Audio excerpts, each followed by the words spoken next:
جو نیم سے ایک مسلمان ہے، ان کی بھیڑ میں ایک مومن کوئی نظر آتا ہے لاکھوں میں، لیکن جب کبھی ایسے لوگوں سے ملاقات ہوتی ہے تو دیکھیے کتنی حسن خوبی کے ساتھ وہ بہت مشکل ٹائم پہ صبر کر لیتے ہیں اور اپنے آپ کو کنٹرول کیے رہتے ہیں.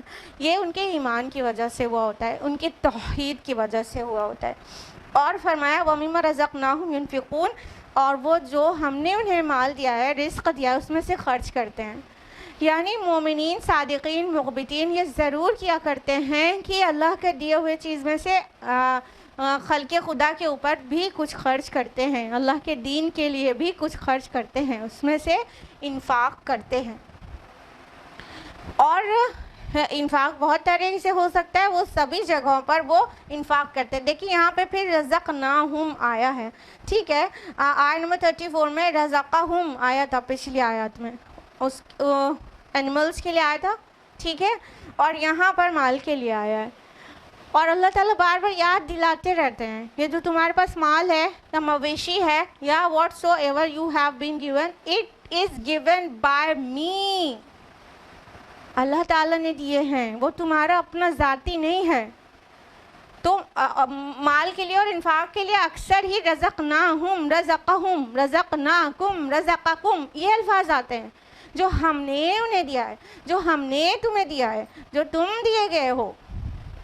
مطلب یاد رہے جو کچھ ہے ہمارا اپنا نہیں، ذاتی نہیں لے کر پیدا ہوتے ہیں، نہیں نا، اللہ تعالیٰ عطا کرتے ہیں. تو جو کچھ ہے وہ اللہ کا ہے، اور اس کی راہ میں خرچ کرنا it's nothing great, it's not a big deal. But ہمارے لیے بگ بازار کے چکر لگانا اور کہیں کے بھی آفر ہو کسی بھی مال کے، وہاں پہ جا کے ایسے پیسے کو اڑانا جیسے کہ فری میں ہی بٹ رہا ہے، تو وہ ہمارے لیے بگ ڈیل نہیں ہے، وہ تو ہمارے نارمل بات ہے. لیکن اللہ کی راہ میں خرچ کرنا تو بہت بڑی بات ہے. تو مومنین کے لیے کچھ بھی بڑی بات نہیں، کچھ بھی مشکل بات نہیں، وہ یہ سب کچھ کر ڈالتے ہیں. تو پھر سے ریوائز کریں کہ وہ جو لوگ مخبتین ہوتے ہیں ان کے اندر کیا برکات شامل ہو جاتی ہے. اول ان کے دل اللہ کے نام کو سن کر، اللہ کی یاد سے، اللہ کا ذکر سے بالکل لرزاں اور ترساں ہو جاتے ہیں. اور دوسری بات یہ کہ وہ صبر کرتے ہیں مصیبت پر. تیسری بات یہ کہ وہ صلح کو قائم کرتے ہیں یعنی کہا گیا پڑھتے ہیں، چھوڑتے ہیں، پکڑتے ہیں، قائم کرتے ہیں، مقیم الصلاح. اور چوتھی بات یہ کہ وہ اللہ کی راہ میں خرچ کرتے ہیں. اب یہ چار چیزیں کیسے ہوئیں؟ اوپر کس چیز کا بیان ہے؟ قربانی کا. یعنی توحید کی برکت سے یہ چیزیں پیدا ہوئی ہیں. جس کے اندر توحید ہوتی ہے تو اس کے اندر یہ کوالٹیز پیدا ہو جاتی ہیں. اور اگر آپ لوگ سوچ رہے ہیں کہ کیسے ہوتا ہے یہ دل اللہ کی یاد سے، کس طرح دل لرز اٹھتے ہیں، کانپ اٹھتے ہیں ہم لوگ کو، تو قرآن کی آواز جاتی رہتی کچھ بھی نہیں ہوتا، اور اذان کی آواز جاتی رہتی کچھ بھی نہیں ہوتا، اللہ کا نام لیا جاتا رہتا ہے کوئی بھی فیلنگ نہیں ہوتی، تو یہ دل کیسے لرز جاتا ہے؟ مومنین کا دل ایسے لرز جاتا ہے کہ اس کو اللہ کی معرفت ہوتی ہے، وہ اللہ کو پہچانتا ہے. جو اللہ کو نہیں پہچانتا اس کو کوئی فیلنگ نہیں ہوتی، لیکن جو اللہ کو پہچانتا ہے اس کا دل ایسا ہو جاتا ہے، کیونکہ وہ اپنی عظمت کو جیسے جانتا تو ہے ہی، جب اس کا نام لیتا ہے اتنے عظیم رب کا تو بالکل لرز جاتا ہے. عظمت اللہ تعالیٰ کی قرآن حکیم میں بہت جگہ مینشنڈ ہے، لیکن بہت عظمت بھی عظیم طرح سے جو مینشنڈ ہے وہ سورہ لقمان سورہ نمبر 31 آیت نمبر 27 میں ہے. وَلَوْ أَنَّ مَا فِي الْأَرْضِ مِنْ شَجَرَةٍ أَقْلَامٍ وَالْبَحْرُ يَمُدُّهُ من بعد 7 أبحر ما نفدت کلمات اللہ. اگر زمین کے سارے درخت قلم بن جائیں اور سمندروں کی سیاہی ہو اور اس کے پیچھے 7 اوشن اور سپلائی میں ایڈ کر دیے جائیں تو بھی اللہ کے کلمات نہ تمام ہوں.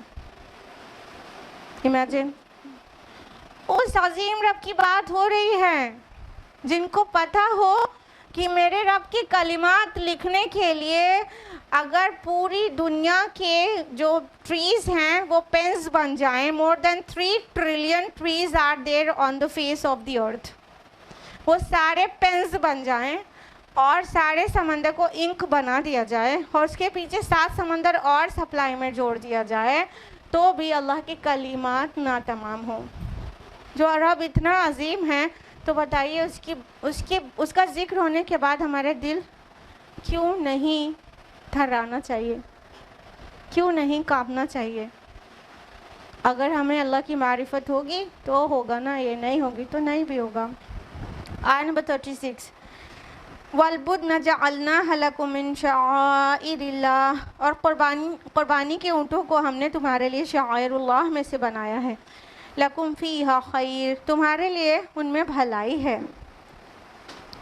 فَاذْكُرُوا اسْمَ اللَّهِ عَلَيْهَا صَوَافَ, تو تم ان پر اللہ کا نام لو انہیں صفوں میں کھڑا کر کے. فَإِذَا وَجَبَتْ جُنُوبُهَا, تو جب ان کے پہلو زمین پر ٹک جائیں. فَكُلُوا مِنْهَا وَأَطْعِمُوا الْقَانِعَ وَالْمُعْتَرَّ, تو اب اس میں سے خود بھی کھاؤ اور قناعت سے بیٹھ رہنے والے, سوال کرنے والے کو بھی کھلاؤ. كَذَلِكَ سَخَّرْنَاهَا لَكُمْ لَعَلَّكُمْ تَشْكُرُونَ, اسی طرح ہم نے ان کو تمہارے لیے مسخر کر دیا ہے تاکہ تم شکر ادا کرو. اب یہاں پر فرمایا, اور قربانی کے اونٹوں کو ہم نے تمہارے لیے شعائر اللہ میں سے بنایا ہے. یہ بات پچھلے ہفتے میں آئی تھی ریپیٹ ہو کر, ٹھیک ہے. یہاں پہ جب جو لفظ والبدن آیا ہے, تو بدن جو ہے جمع ہے بدنت ان کی, جس کا معنی ہوتا ہے موٹے تازے فربا اونٹ, ٹھیک ہے. بدن جانتے نا, باڈی کو کہتے ہیں. تو جو بدن والے اچھے فربا موٹے تازے اونٹ ہو ان کو بدن کہتے ہیں, ٹھیک. تو یہ عرب کا مزاج ہے کہ ان کو جس چیز سے محبت ہوتی تھی وہ اس چیز کے بہت سارے نام رکھتے تھے. جو چیز ان کے لیے امپورٹنٹ ہو, جو چیز سے انہیں محبت ہو, تو اس کے بہت سارے نام ہوتے تھے ان کے یہاں. تو کیمل چونکہ ان کے لیے بہت ضرورت کی چیز ہے, ان کی سواری کے لیے بھی, ان کی ملک کے لیے بھی, اور ان کے کھانے کے لیے بھی اتنے سارے فائدے ہیں اس میں, تو اونٹوں سے بہت زیادہ محبت کرتے تھے. تو بہت سارے اونٹوں کے نام ہیں, آپ کو پتہ ہونا چاہیے, الگ الگ اسٹیٹ میں اونٹوں کے نام الگ الگ ہیں. باقی اونٹوں کے اور بہت سارے نام ہیں, جیسے آپ نے سنا ہی ہوگا جمل, ابل, اور ناقہ, خیم, رقاب, ضامر, شہاب, بخیرہ, صائبہ, سام, بعیر, یہ سب اونٹوں کے نام ہیں. اتنے سارے ناموں سے اونٹوں کو یاد کرتے تھے. ہاں, اونٹوں کی قربانی کو ذبح کرنا نہیں کہتے ہیں, کیونکہ وہ لٹا کے نہیں کاٹے جاتے ہیں. اونٹ کھڑے پوزیشن میں, اسٹینڈنگ پوزیشن میں ذبح کاٹے جاتے ہیں. اس کو ذبح کرنا نہیں, ایکچولی نہر کرنا کہتے ہیں. فَصَلِّ لِرَبِّكَ وَانْحَرْ, نہر کرنا کہتے ہیں, ٹھیک ہے. تو اللہ تعالیٰ نے فرمایا کہ جو اونٹ ہے وہ قربانی کے اونٹ ہم نے تمہارے لیے شاعر اللہ بنایا ہے. یعنی یہ جو قربانی کے لیے تیار اونٹ ہے, جس کا بتایا نا کیسے قربانی دی جاتی ہے, اس کا آگے کا جو بایاں پیر ہے اس کو گھٹنے سے ٹائی کر دیا جاتا ہے, تو تھوڑا سا اس کی بیلنس جو ہے بگڑا ہوتا ہے, اور پیچھے کے پیر پہ وہ کھڑا رہتا ہے. اور اس حال میں کھڑے کھڑے برچھا مارا جاتا ہے اس کی گردن پہ, اور وہاں سے خون نکلنے لگتا ہے. جب اتنا خون نکل جاتا ہے کہ وہ کمزور پڑ جاتا ہے, تو وہ ڈس بیلنس ہو کے گر جاتا ہے اور پھر زمین سے لگ جاتا ہے. تو پھر اس کی باقی چیزیں کاٹی تب اس کے بعد جاتی ہیں. اللہ کے نبی صلی اللہ علیہ وسلم نے اے فیونوول کی حجۃ الوداع کے موقع پر 100 اونٹوں کو نہر کیا تھا, جس میں سے 63 کو اپنے ہاتھ سے نہر کیا تھا. اور یہاں پر جو آیا ہے کہ علیہ صواف, تو صفوں میں کھڑا کر کے, تو ایسے صف کے صف قطار میں سارے اونٹ کھڑے تھے, اور نبی اکرم صلی اللہ علیہ وسلم ایک اونٹ نہر کرتے تو دوسرا اونٹ بڑھ کے خود اپنی گردن حاضر کر دیتا اس دست مبارک سے نہر ہونے کے لیے. ایک اونٹ ذبح کرتے, نہر کرتے, دوسرا اپنی گردن خود حاضر کر دیتا بڑے ہی ادب سے کہ نبی کے ہاتھ سے اسے نہر ہونا ہے. 63